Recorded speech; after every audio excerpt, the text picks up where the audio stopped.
Olá pessoal, vamos começar então a nossa videoaula sobre ativo não circulante imobilizado, redução ao valor recuperável de ativo CPC 01. É o nosso terceiro vídeo que complementa então a discussão do imobilizado. A norma que subsidia, né, então, a discussão é o CPC 01, que trata então da redução ao valor recuperável de ativo, que vai servir de base então para a gente poder analisar como iremos tratar perdas que vão além daquela perda natural do desgaste e do uso do bem. Então, esse CPC ele tem o objetivo justamente de identificar quando os nossos ativos estão com valor superior ao valor que realmente eles estão valendo naquele momento. Então, mesmo a gente fazendo a depreciação, a amortização, a exaustão dos bens, em alguns momentos ele está valendo ainda menos do que o valor menos essa depreciação. Então, aí é que aparece então o CPC 01 para a gente fazer esse ajuste, né, e reduzir o valor ao seu valor recuperável. Então, quando se estimar e se perceber que existe essa perda, então nós vamos contabilizar numa conta retificadora, semelhante à depreciação, mas isso vai ser uma outra conta separada, né? Então nós vamos ter o valor do bem contabilizado pelo custo de aquisição, nós vamos ter a depreciação acumulada, que é uma conta retificadora, e nós vamos ter, então, a perda por desvalorização ao valor recuperável como outra conta retificadora. Então, o bem vai ter duas contas retificadoras, a depreciação e a da perda. Claro, se existir a perda, né? Se for constatado que existe a perda efetivamente. Então, a empresa vai utilizar os meios que ela tem, as suas fontes de informação e as suas formas de mensuração e análise, para identificar se existe ou não essa perda. Para isso, então, vai proceder da seguinte forma. Ela tem dois caminhos a serem seguidos. Analisar o seu valor contábil para ver se ele excede ao seu valor recuperável. Como nós vamos calcular esse valor recuperável? Tem dois rumos, né? O valor de uso ou o valor justo líquido da venda.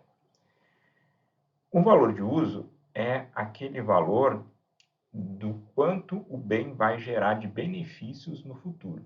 Então, como é que a gente faz?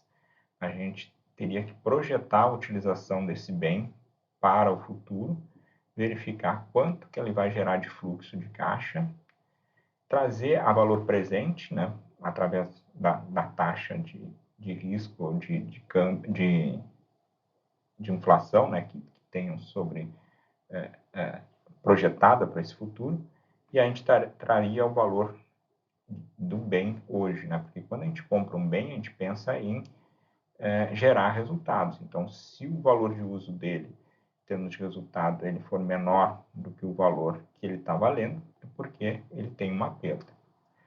E a outra possibilidade, que é a mais comum de se utilizar, é o valor justo líquido de venda, porque é até mais fácil, né? Porque ele é justamente a apuração do valor de negociação que esse bem tem, que é efetivamente o valor que ele vale, né? Então, é a alternativa que a empresa tem para poder comparar e, então, verificar se esse bem poderia ser, então, registrado uma perda dele decorrente desse valor justo líquido da venda, né? Ou seja, o valor justo seria o valor de contrato, de negociação que teria para se vender esse bem e menos os gastos que tem para realizar efetivamente essa venda. Então, esse valor seria o valor recuperável. Se um desses dois for menor do que, na verdade, se o valor do ativo, né, ele exceder a esses dois valores, né, se nenhum deles superar ao valor do ativo, então nós temos a possibilidade, então, de se registrar essa perda. Como eu estava falando, para determinar o valor recuperável de um ativo, vai se fazer necessário comparar, então, o valor contábil menos a sua depreciação, com o seu valor justo líquido das vendas, da despesa de venda, e com o seu valor de uso. Então, nem sempre vai ser necessário apurar os dois valores, né? Porque se um deles já for maior do que o valor do contábil do bem, já não há desvalorização. Então, aí não tem nada para contabilizar. Então, se eu apurar o valor líquido justo, líquido da despesa de venda, ele já for maior que o valor que está contabilizado hoje, o valor líquido contábil, já não precisa mais calcular o outro. Mas se eu calcular um, ele for menor e o valor de uso também for menor, então aí eu vou registrar essa perda.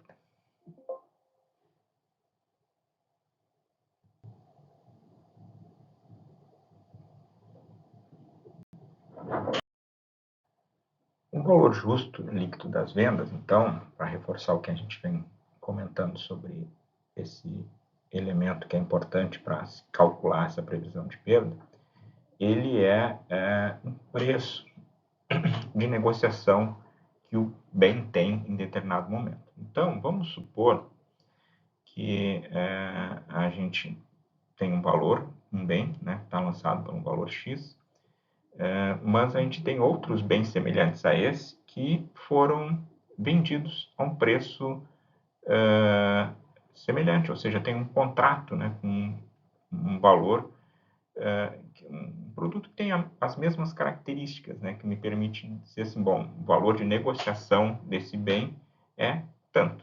Tá? Então, esse valor de negociação serve para a gente definir o valor justo. Tá? Então, quando a gente está tratando de um bem que não está no mercado de ações, né? Quando ele está no mercado de negociação, é o valor de mercado, é o preço ativo lá no mercado daquele bem, é o preço de mercado desse bem, quando ele está no mercado ativo, quando ele está em negociação. Né? Quando a gente tem títulos, né, que são negociáveis lá, eles têm um preço de mercado, né? Ou um bem que está no mercado, e então ele tem um tipo de preço de negociação dele. Então, esse preço de negociação é o valor justo. Agora, quando não se tem esse mercado ativo, né, um bem que não tem grandes operações, a gente precisa ter um contrato que me mostre o preço que ele está sendo negociado, bens com essas mesmas características, ou caso não haja, então, nem um contrato que dê para confirmar, né, o preço de negociação e nem o mercado ativo de negociação desse bem, então a gente vai ter como alternativa, né, usar então o valor de uso. Então seria, no primeiro momento a gente vai primeiro apurar o valor justo, e a partir do valor justo ter o valor efetivo aí de negociação desse bem, e caso não tenha essa informação, então a gente parte para a alternativa que é o valor de uso. O valor de uso é um pouco mais difícil de se apurar, porque ele depende de uma série de fatores, né? Então, por isso que é mais comum se utilizar o valor justo em vez do valor de uso. Né? Porque o valor de uso precisa que a gente faça uma apuração do fluxo de caixa futuro, estimado, gerado por esse bem, e, em cima dele, apurar informações para que a gente possa, então, estimar, né, o valor de uso do bem. Né? O valor de uso é quanto que ele vai valer para a empresa, né, no futuro. Então, por isso que aqui no slide tem essas informações. Né? É necessário estimar os fluxos de caixa futuro que a entidade espera obter com esse ativo, a expectativa acerca de possíveis variáveis, né, que vão afetar, né, esses fluxos de caixa, porque como ele é estimado, ele pode sofrer variações. O valor de dinheiro no tempo, né, ou seja, a taxa de juros que a gente teria que aplicar nele para trazer ele a valor presente, o preço, né, decorrente de incertezas, né, que esse produto bem, né, esse ativo pode ter, e lá uma série de outros fatores que possam efetivamente afetar. Então, o valor de uso é um pouco mais complexo, né, para que a gente possa apurar com firmeza assim, o valor que o bem teria para identificar essa perda. Então, por isso ele é uma forma alternativa de se complementar, então, a informação relativo ao valor da possível perda apurada com base no CPC 01. O item 31 do CPC 01, ele estabelece que essa estimativa, né, então a regra formal, né, é essa, né, estimar os futuros entradas de caixa e saída de caixa decorrente do uso, né, contínuo desse ativo, e desse momento presente até o final da sua vida útil. E aí descontar através de uma taxa de desconto o fluxo para trazer esse fluxo ao valor presente. Aí nós teríamos o valor de uso do bem. No momento, então, que a gente reconhece a perda, a gente vai contabilizar ela numa conta, né, retificadora, só, única e exclusivamente, quando houver essa situação de realmente ela indicar que o valor recuperável é menor do que o valor que está contabilizado. E essa perda, ela pode ser estornada, né, pode ser revertida no momento posterior, se houver indicação de que esse valor justo apurado, o valor de uso, se tiver que recorrer ao valor de uso, estiver com valor superior ao valor contabilizado depois de deduzir essa perda. Então, essa perda ela pode ser revertida. Deve-se destacar, no entanto, né, que a gente pode reverter a perda que foi contabilizada, né, mas a gente não pode reverter mais do que o que foi contabilizado. Ou seja, não quer dizer que o bem ele estava registrando perda, em determinado momento ele é valorizado e passa a valer mais do que está contabilizado, e aí eu tenho que chegar lá e lançar mais, né, aumentar o valor do bem. Não vou aumentar o valor do bem, eu só simplesmente vou estornar o valor da perda que eu lancei, se eu perceber, ou seja, eu vou reverter essa perda, se eu perceber que houve esse descompasso, né, ou seja, o valor do bem ganhou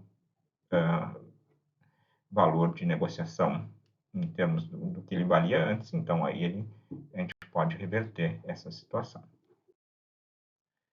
Então, para que a gente entenda contabilmente o impacto que isso tem, né, como apresentando aqui um exemplo, né, então a gente comprou uma máquina que valia 150 mil reais, estima-se ao final da vida útil vender ela por 25 mil, e que transcorrido todo esse tempo, quando chegou lá no final da vida útil do bem, a gente vinha acompanhando, né, a evolução, o bem estava se mantendo no valor que se esperava, mas na hora de chegar efetivamente ao valor de venda dele, se percebeu que o valor de negociação dele tinha diminuído para 20 mil reais. Então, o valor da máquina é 150, a depreciação que foi contabilizada durante esse período foi 125, e aí o valor contábil está em 25 mil reais. Tá? Esse exemplo está considerando que o bem se manteve no valor de negociação adequado durante toda a sua vida útil, mas lá no final, na hora de vender, ele perdeu o valor. Então, quando ele perdeu o valor lá no final, ainda pode-se lançar, então, essa perda. Então, o que vai acontecer? Como o valor contábil era 25 mil no final e o valor recuperável está em 20 mil, então a gente vai lançar uma perda estimada para, então, colocar o valor para venda, o bem para venda, né? Eu não estou dizendo que aqui é a perda na venda do bem, e sim é a perda por desvalorização, que nós vamos lançar primeiro, e depois, então, partir para a venda efetiva do bem, que o seu valor de negociação vai estar em 20 mil, a gente não vai conseguir vender por um valor superior a esses 20 mil, por isso que eu reconheço a perda pela desvalorização durante o período, antes de fazer a baixa efetiva desse bem. Tá?